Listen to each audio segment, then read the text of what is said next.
The Power of Your Subconscious Mind. The original legendary work by Dr. Joseph Murphy. Chapter 2. How your own mind works. You have a mind and you should learn how to use it. There are two levels of your mind, the conscious or rational level and the subconscious or irrational level.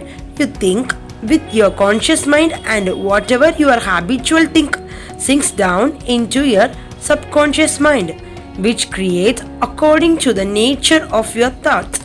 Your subconscious mind is the seat of your emotions and is the creative mind. If you think good, good will follow. If you think evil, evil will follow. This is the way your mind works. The main point to remember is once the subconscious mind accepts an idea, it begins to execute it. It is an interesting and subtle truth that the law of the subconscious mind works for good and bad ideas alike. This is law, when applied in a negative way, is the cause of failure, frustration, and unhappiness.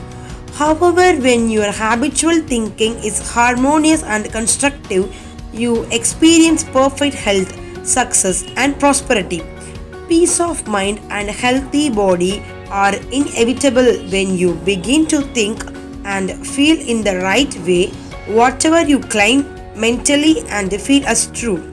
Your subconscious mind will accept and bring forth into your experience. The only thing necessary for you to do is to get your subconscious mind to accept your idea, and the law of your own subconscious mind will bring forth the health, peace, or the position you desire. You give the command, decree, and your subconscious will faithfully reproduce the idea impressed upon it.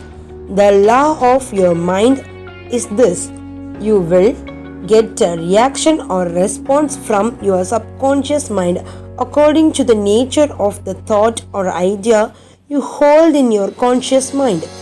Psychologists and psychiatrists point out that when thoughts are conveyed to your subconscious mind, impressions are made in the brain cells. As soon as your subconscious accepts any idea, it proceeds to put into effect immediately. It works by association of ideas and uses every bit of knowledge that you have gathered in your lifetime to bring about its purpose. It draws on the infinite power, energy, and wisdom within you. It lines up all the laws of nature to get its way. Sometimes it seems to bring about an immediate solution to your difficulties, but at other times it may take days, weeks, or longer. Its way as past finding out. Conscious and subconscious terms differentiated. You must remember that these are not two minds. They are merely two spheres of activity within one mind. Your conscious mind is the reasoning mind. It is the face of mind with choices. For example, you choose your books, your home, and your partner in a life. You make all your decisions with your conscious mind. On the other hand, without any conscious choice on your part, your heart is kept functioning automatically, and the process of digestion, circulation, and breathing are carried on by your subconscious mind through the process, independent of your conscious control. Your subconscious mind accepts what is impressed upon it or what you consciously believe. It does not reason things out you like your conscious mind, and it does not argue with your controversially. Your subconscious mind is like the soil which accepts any kind of a seed, good or bad. Your thoughts are active and might be likened unto seeds. Negative, destructive thoughts continue to work negatively in your subconscious mind, and in due time will come forth into outer experience which corresponds with them.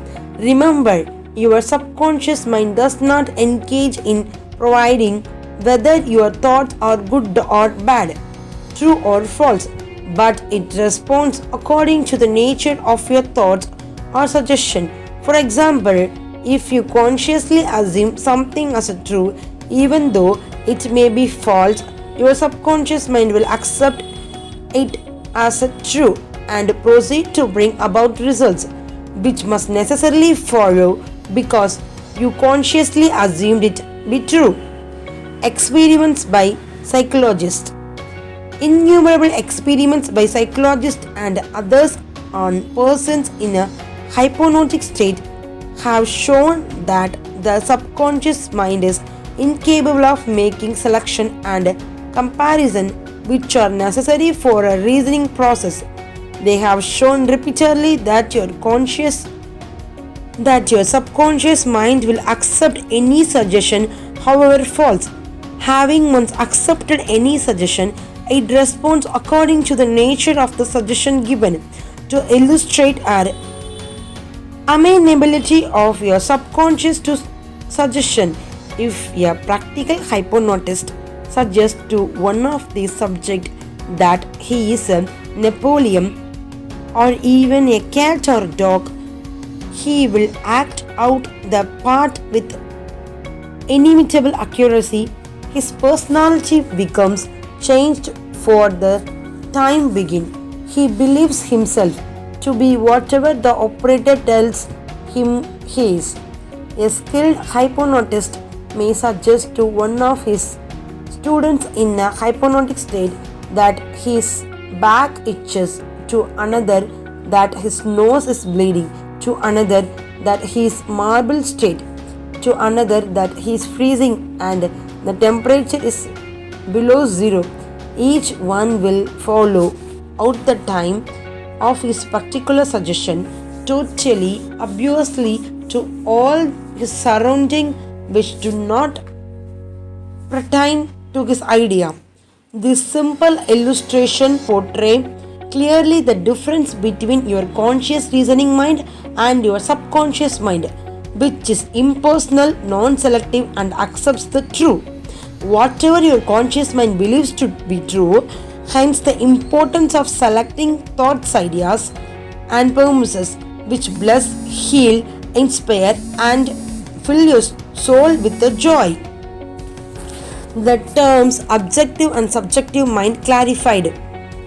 Your conscious mind is sometimes referred to as your objective mind because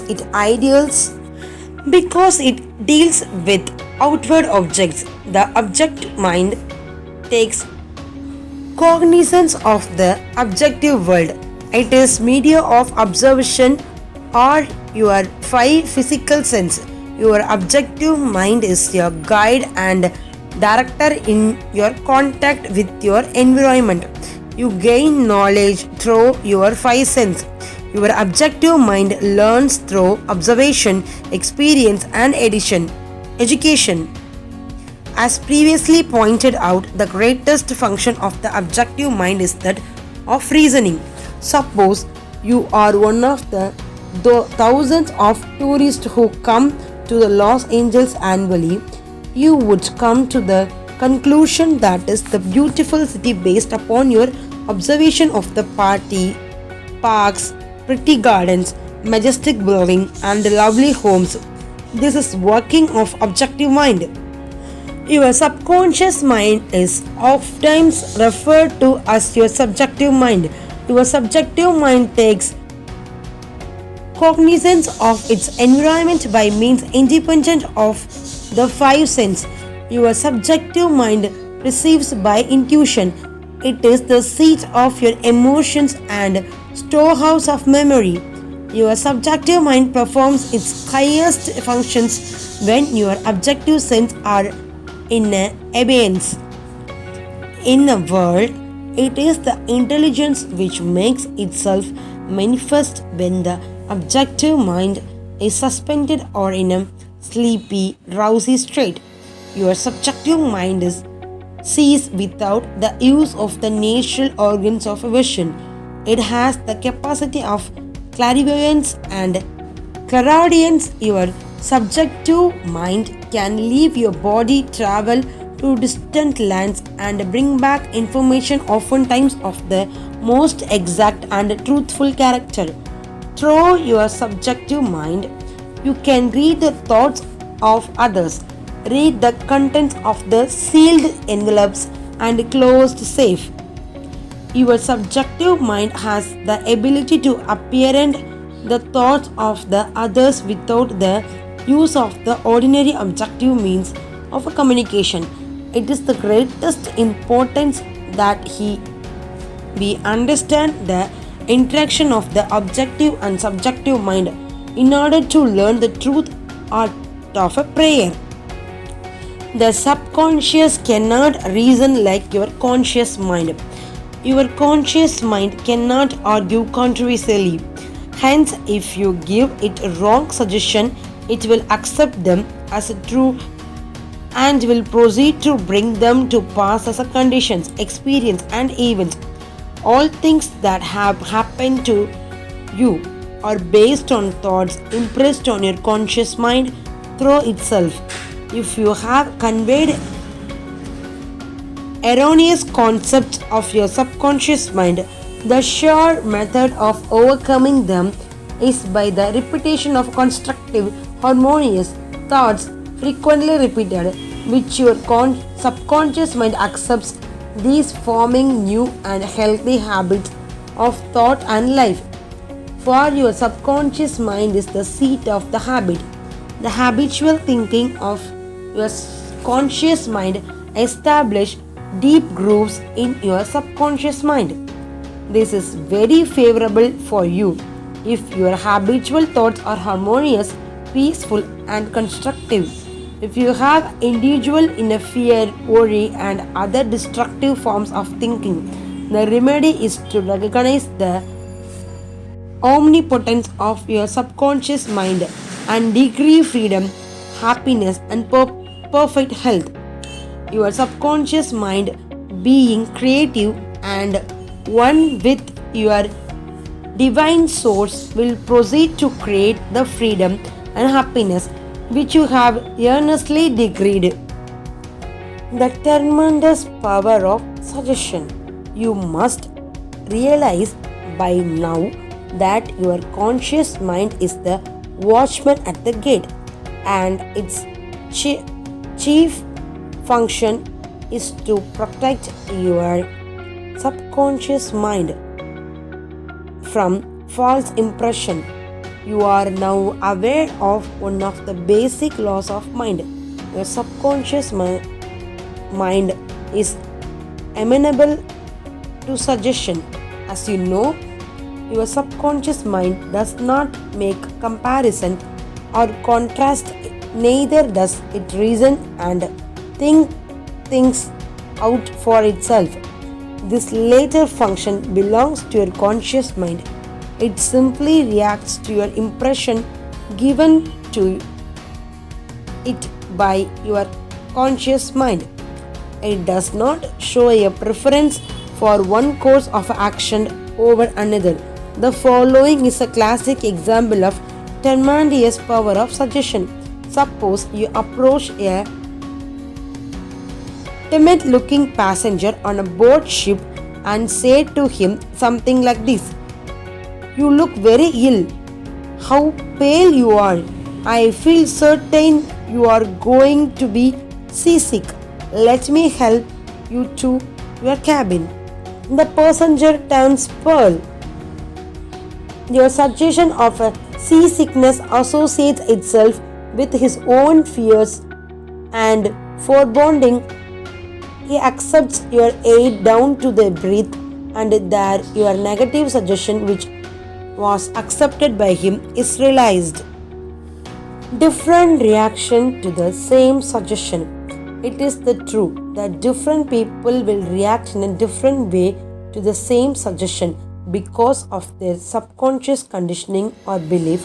For example, if you go to a sailor on the ship and say to him sympathetically, "My dear fellow, you are looking very ill. Aren't you feeling sick? You look to me as if you were going to be seasick. According to his temperament, he either laughs at your joke or expresses a mild irritation. Your suggestions fell on deaf ears in this instance because your suggestions of a seasickness was associated in his mind with his own immunity from it. Therefore, it called up not fear or worry but self-confidence.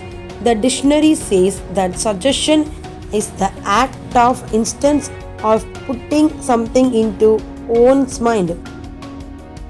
The mental process by which the thought or idea suggested is entertained, accepted, or put into effect. You must remember that a suggestion cannot impose something on the subconscious mind against the will of the conscious mind. In other words, your conscious mind has the power to reject the suggestion given. In the case of the sailor, he had no fear of seasickness. He had convinced himself of his immunity, and the negative suggestion had absolutely no power to evoke fear. The suggestion of a seasickness to the other passenger called forth of his indwelling fear of seasickness. Each of us has his own inner fears, beliefs, opinions, and these inner assumptions rule and govern our lives. A suggestion has no power in and of itself, except it is accepted mentally by you. This causes your subconscious power to flow in a limited and restricted way according to the nature of the suggestion. How he lost his arm. Every 2 or 3 years, I give a series of lectures at the London Truth Forum in a Caston Hall. This is a forum I founded a number of years ago.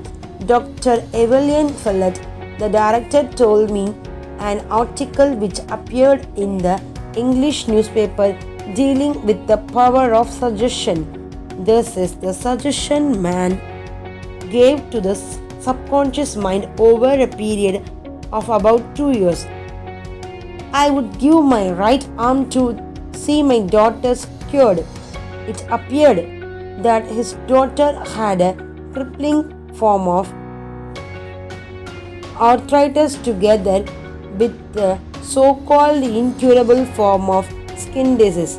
Medical treatment had failed to alleviate the condition, and the father had instant longing for his daughter's healing and expressed his desire in the words just quoted. Dr. Evelyn said that the newspaper article pointed out that one day the family was out riding with their car, collided with another. The father's right arm was torn off at the shoulder, and immediately the daughter's arthritis and skin condition vanished. You must make certain to give your subconscious only suggestion which heals, bless, elevate, and inspire you in all your ways. Remember that your subconscious mind cannot take a joke. It takes you at your word. How auto-suggestion banishes fear. Illustration of auto-suggestion. Auto-suggestion means suggestion something definite and specific to oneself. Herbert Parkin, in his excellent manual of auto-suggestion, records the following incident. It has its amusing side so that one remember it. A New York visitor in a Chicago looks at the watch which is set an hour ahead of Chicago time and tells Chicago friend that is the 12 o'clock. The Chicago friend, not considering the difference in between Chicago and New York, tells the New Yorker that he is hungry and that he must to go lunch. Auto-suggestion may be used to banish various fears and other negative conditions. A young singer was invited to give the audition. She had been looking forward to the interview, but on the three previous occasions, she had failed miserably due to the fear of failure.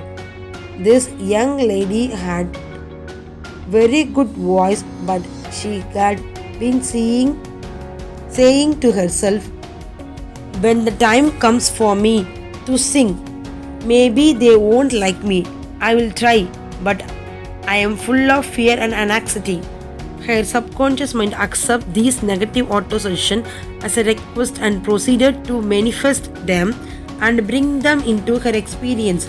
The cause was involuntary autosuggestion, that is, silent fear thoughts emotionalized and subjectified. She overcome it by the following technique. 3 times a day, she isolated herself in a room. She sat down comfortably in an armchair, relaxed her body and closed her eyes. She stilled her mind and body as the best she could. Physical inertia favors mental passivity and renders the mind more receptive to suggestion. She counteracted the fear suggestion by saying to herself, I sing beautifully. I am poised, serene, confident, and calm. She repeated the statement slowly, quietly, with the feeling from 5 to 10 times each sitting. She had 3 such a sitting every day and one immediately period to sleep. At the end of a week, she was completely poised and confident. When the audition came, she gave a remarkable, wonderful audition. How she restored her memory. A woman aged 75 was in the habit of saying to herself, I am losing my memory. She reversed the procedure and practiced induced autosuggestion several times a day as follows. My memory from today on is improving in every department. I shall always remember whatever I need to know at every moment of time and point of space. The impression received will be clearer and more definite. I shall retain them automatically with the ease. Whatever I wish to recall will immediately present itself the correct form in the mind. I am improving rapidly every day and every soon my memory will be better than it has ever seen before. At end of the 3 weeks, her memory was back to normal and she was delighted. How he overcame a nasty temper.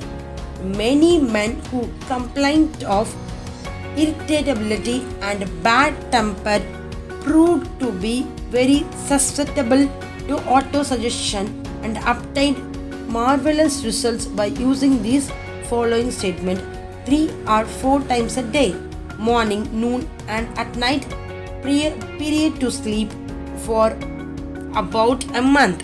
Henceforth, I shall grow more good-humored. Joy, happiness, cheerfulness are now becoming my normal states of mind. Every day, I am becoming more and more lovable and understanding. I am now becoming the center of the cheer and goodwill to all those about me, infecting them with a good humor. This happy, joyous and cheerful mood is now becoming my normal natural state of mind. I am grateful. The constructive and destructive power of suggestion. Some illustrations and comments on heterosuggestion. Heterosuggestion means suggestions from another person in all the ages of power of suggestion has played a part in his life and thought of the man in every period of a time and in each country of the earth. In many parts of the world, it is the controlling power in a religion.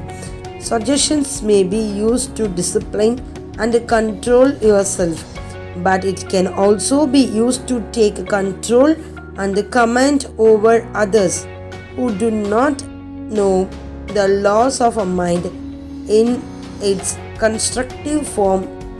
It is wonderful and magnificent in its negative aspects. It is one of the most destructive of all the response patterns of the mind, resulting in a patterns of misery, failure, suffering, sickness, and disaster. Have you accepted any of these? From infancy, or the majority of us have been given many negative suggestions, not knowing how to thwart them, we unconsciously accept them. Here are some of the negative suggestions. You can't. You will never amount to anything. You mustn't. You will fail. You haven't got a chance. You are all wrong. It's no use. It's not what you know, but who you know. The world is going to the dogs. What's use that nobody cares? It's no use trying to so hard. You are too old now. Things are getting worse and worse. Life is an endless grind. Life is for the birds. You just can't win. Pretty soon you will be bankrupt. Watch out. You will get the virus. You can't trust the soul, etc. Unless an adult, you can constructive autosuggestion, which is reconditioning therapy. The impression made on you in the past can cause behavior patterns that cause failure in your personal and social life. Autosuggestion means releasing you from the mass of negative verbal conditioning that might others distort your life pattern, making the development of good habits difficulty. You can counteract negative suggestion. Pick up the paper any day and you can read dozens of items that could sow the seeds of futility, fear, worry, anxiety, and impending doom. If accepted by you, these thoughts of fear could cause you to lose the will for life. Knowing that you can reject all these negative suggestions by giving your subconscious mind constructive autosuggestion, you counteract these all destructive ideas. Check regularly on the negative suggestion that people make to you. You do not have to influenced by the destructive suggestion. All of us have suffered from it in your childhood and in your teens. If you look back, you can easily recall how parents, friends, relatives, teachers, and associates contributed in a campaign of negative suggestion. Study the things said to you, and you will discover much of it was in the form of propaganda. The purpose of much of what was said was to control you or instill fear into you. This heterosuggestion process goes on every home, office, factory, and club.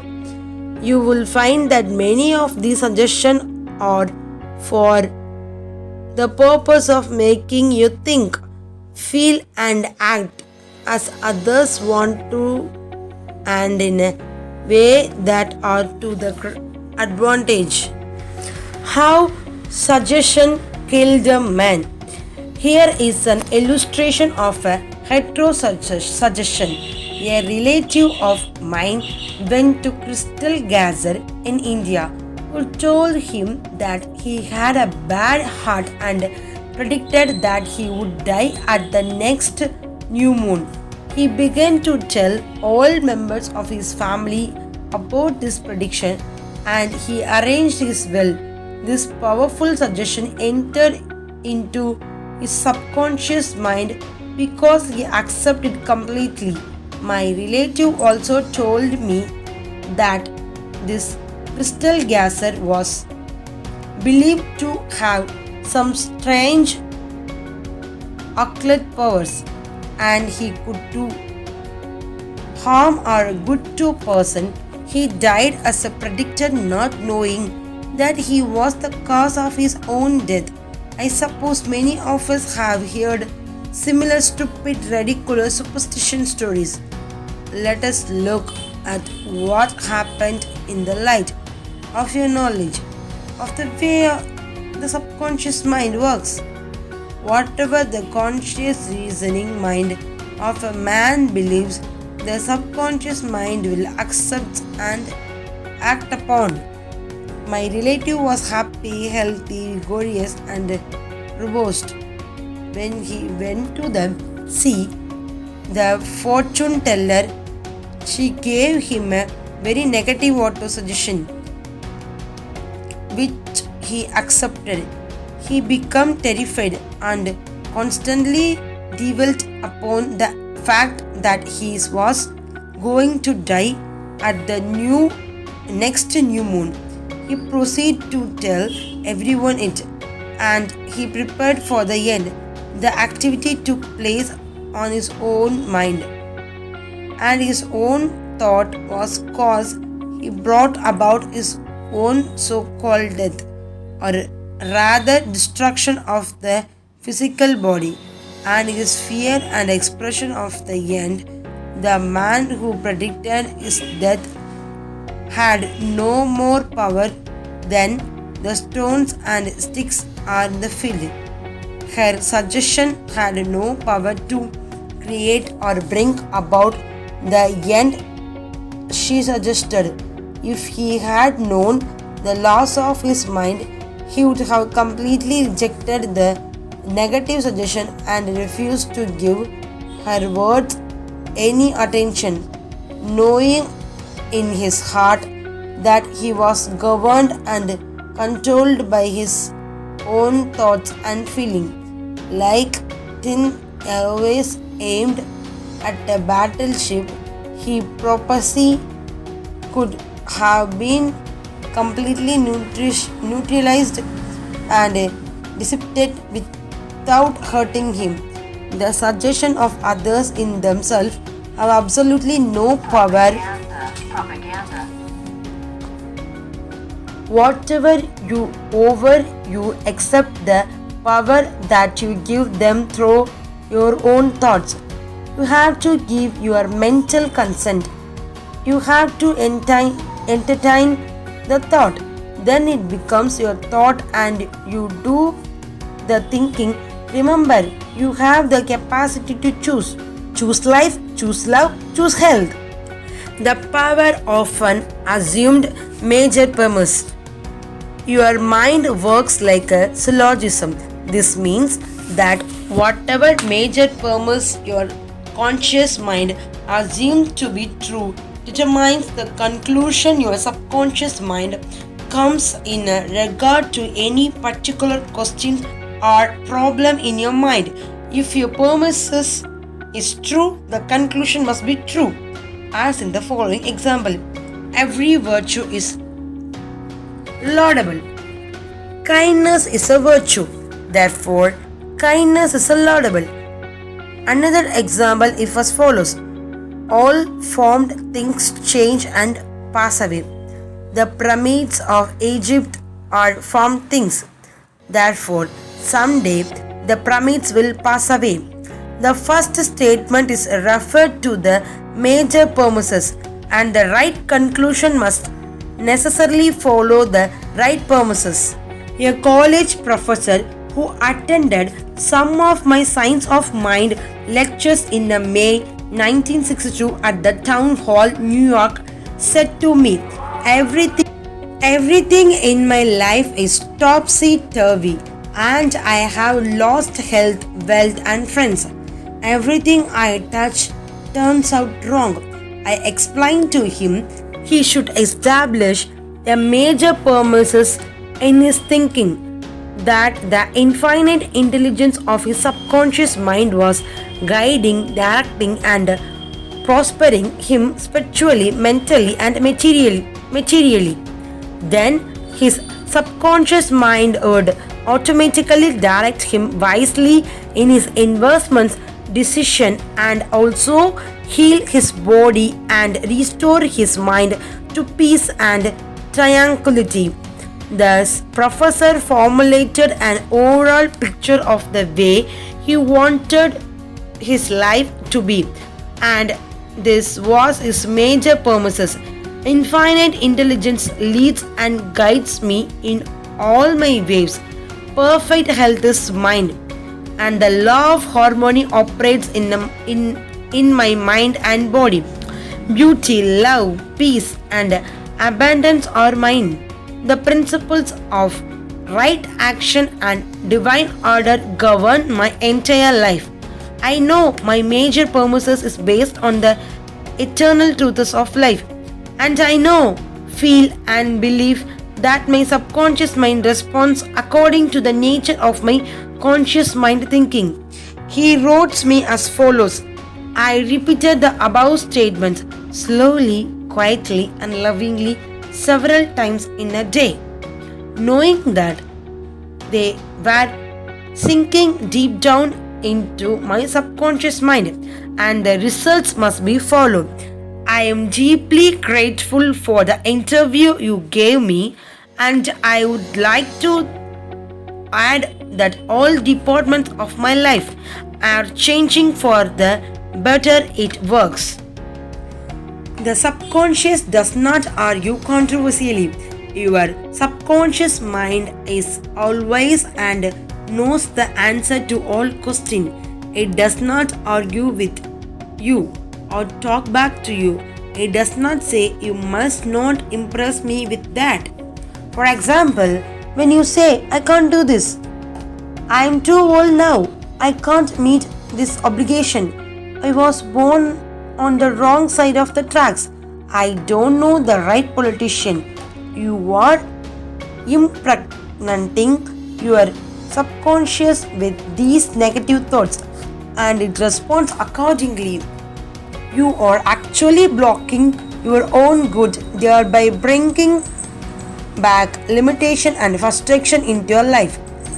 When you set up obstacles, impediments, and delays in your conscious mind, you are denying the wisdom and intelligence resident in your subconscious mind. You are actually saying, in effect, that your subconscious mind cannot solve your problems.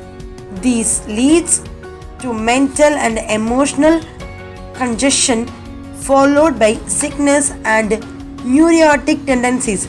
To realize your desire and overcome your frustration, affirm boldly several times a day. The infinite intelligence which gave me this desire leads, guides, and reveals to me that perfect plan for unfolding my desire. I know the deeper wisdom of my subconscious mind now responding, and what I feel and claim with is expressed in the without. There is a balance, equilibrium, and equanimity. If you say there is a no way out, I am lost. There is a no way out of this dilemma. I am stymied and blocked. You will get no answer or response from your subconscious mind. If you want the subconscious to work for you, give it the right request and attains its cooperation. It is always working for you. It is controlling your heart rate this minute and also your breathing. It heals a cut on your finger, and its tendency is lifeward forward, seeking to take care of you and preserve you. Your subconscious has a mind of its own, but it accepts your patterns of thoughts and imaginary. When you are seeking an answer to a problem, your subconscious will respond, but it expects you to come to your decision and to a true judgment in your conscious mind. You must acknowledge the answer is in your subconscious mind. However, if you say, I don't think there is any way out, I am all mixed up and confused, why don't I get any answer? You are neutralizing your prayer like the soldier marking time. You do not get anywhere. Still, the wheels of your mind relax, let go, and quietly affirm, my subconscious knows the answer and responding to me now. I give thanks because I know the infinite intelligence of my subconscious knows all things and is revealing the perfect answer to me now. My real conviction is now setting free the majesty and glory of my subconscious mind. I rejoice that is so. Chapter 2 is over. Then move on to chapter 3.